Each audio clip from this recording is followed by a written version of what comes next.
Assalomu alaykum. Kanalimizga xush kelibsiz. Shuning uchun ro'paradagi uyning eshigi ochilib, notanish qiz ko'ringani va darhol eshikni yopganini darrov ilg'adi. "Iya, bu kim bo'ldi?" deb o'yladi u. "Kim u?" dedi yonidagi Hasanga. Hasan biroz nima deyishni bilmay qoldi. Keyin "Ichkariga kiring, hammasini tushunasiz" dedi.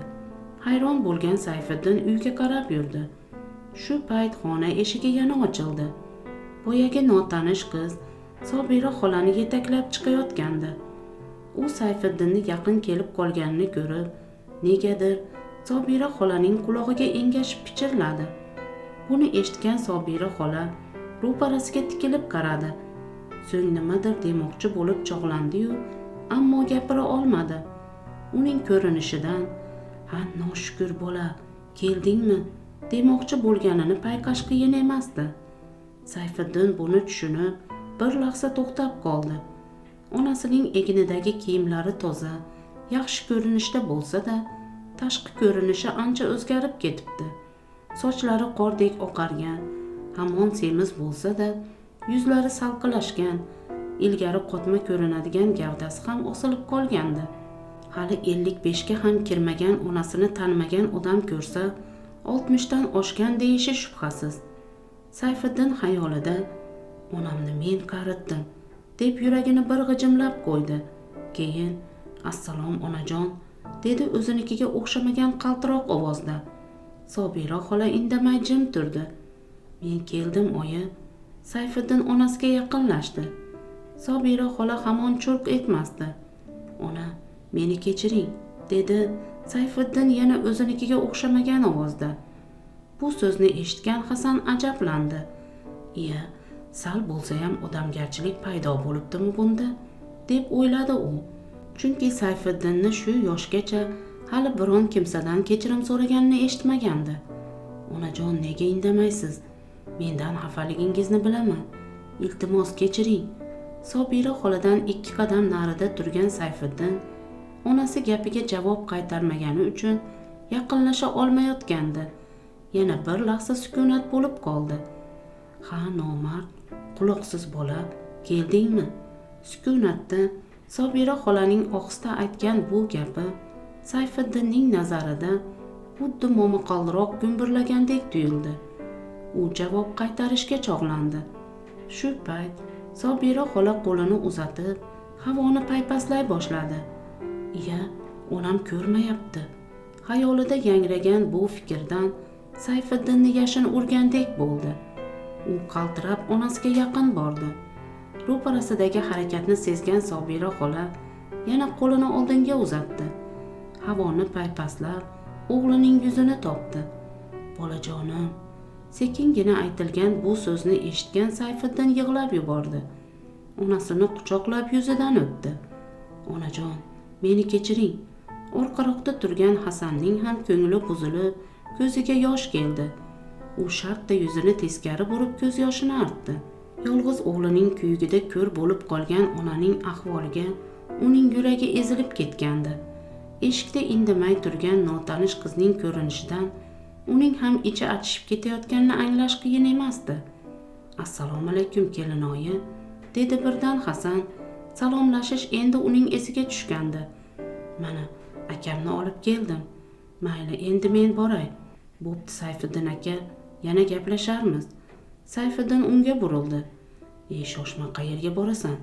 Hozir o'tirib bir choy ichamiz." "Aka, rahmat, lekin choy boshqa safar. Bugun sizlar bafurja gaplashib olinglar. Hech qayoqqa bormaysan." Sayfiddinning so'zlari buyruqdek yangradi. Hasan noiloj "Xo'p aka" dedi. Shu payt notanish qiz ham Sobira xolaga "Ayajon, men bugun boray, ertalab kelaman" dedi sekingina. Sobira xola burilib shartta qizni ushladi. "Ketma jon bolam, sen axir mening ko'zimsan-ku. Sensiz qanday qilaman? Bu mening o'g'lim, Nargisa amakisining o'g'li. Qo'rqma, senga hech kim teginmaydi." Qiz nima qilarini bilmay ikkilanib qoldi. "Qani uyga kiringlarchi, sen dasturxon yozib choy olib kelgin qizim."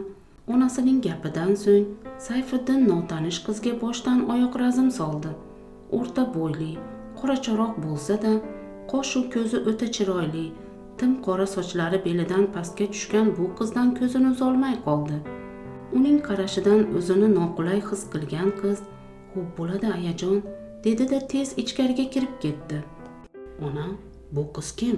deb so'radi Sayfiddin. Uyga kirib o'tirishgach, qiz choy damlagani oshxonaga ketganida, "Mening ko'zim, Nigoraga rahmat. Sening sudingdan 2 kun o'tgach, qandim oshib ketib ko'zim ko'rmay qoldi. Zarifa opang bechora menga qarayman deb rosa qiynalib ketdi. Haliyam pochchang yaxshi yigit. Zarifa 2,5 yil tinmay har kuni mendan xabar olib turdi. Qizi ikkalasi ertadan kechgacha shu yerda edi. Meni deb sho'rlik bolayam ko'rmay yurdi. Nihoyat 1 yil oldin eshikdan Nigora kirib keldi-yu, qizim bechora menga qarashdan qutuldi. Ko'zim o'tmay qolganini ko'rib Nigora rosa yig'ladi. Keyin mana shu qizni menga doimiy qarab turish uchun ishga yolladi. O'zi ham kunda kunora kelib xabar olib ketadi. Bu qizga qancha maosh to'layotganini bilmayman, lekin yaxshi to'layapti shekilli. Qiz menga juda yaxshi qarayapti. Mana endi sen kelding." Sayfiddin sobiq xotinining ismini tilga olgisi kelmay, buzuq shallaqi demoqchi bo'ldi-yu, onasining yuziga qarab ayta olmadi. "U qayerdan olibdi shuncha pulni? Xudo beribdi rizqini. Sendan ajrashgach, yarim yil birovning do'konida sotuvchi bo'lib ishlabdi. Keyin o'zi bozorning chekkarog'idan 1 metr joy olib, bolalar kiyimlari, paypoq olib sota boshlabdi. 1 yil o'tgach kichikroq do'konni ijaraga olibdi. Endi doimiy mijozlar orttirib, ishi rosa yurishib ketibdi. Hozir ulgurji mol olib kelib boshqalarga ham tarqatadigan bo'libdi. Uy quribdi, mashina olibdi. O'zim haydayapman dedi. Meni oldimda turganida ham telefoni tinmay jiringlab turadi. Sendan juda xafa, ammo erga tegmabdi. Er kerak emas deydi. Balki senda hali ko'ngli bordir deb Sayfiddin kelsa yarashinglar degandim. U aslo yo'q. Bu haqida bir aytdingiz qaytib og'iz ochmay dedi. Sen bilan yarashmasligi aniq. Men ham yarashaman deb o'lib turganim yo'q. Shoshma, gapimni bo'lma. Ochig'i undan ko'nglimni uzdim. Lekin xafa emasman. O'ldirishingga bir baxya qoldi-ku bechorani. Sen bilan yashashga qo'rqishi aniq. Ona, o'zi hozir keldim-ku. Bir gap bo'lar. U bo'lmasa boshqasi. Ha, sen qamalib chiqqanga tegaman deb qizlar sochini tarab turibdi-da. Xo'p, bir gap bo'lar deyapman-ku. Shu paytgacha bir og'iz gapirmay turgan Hasan gapga aralashdi.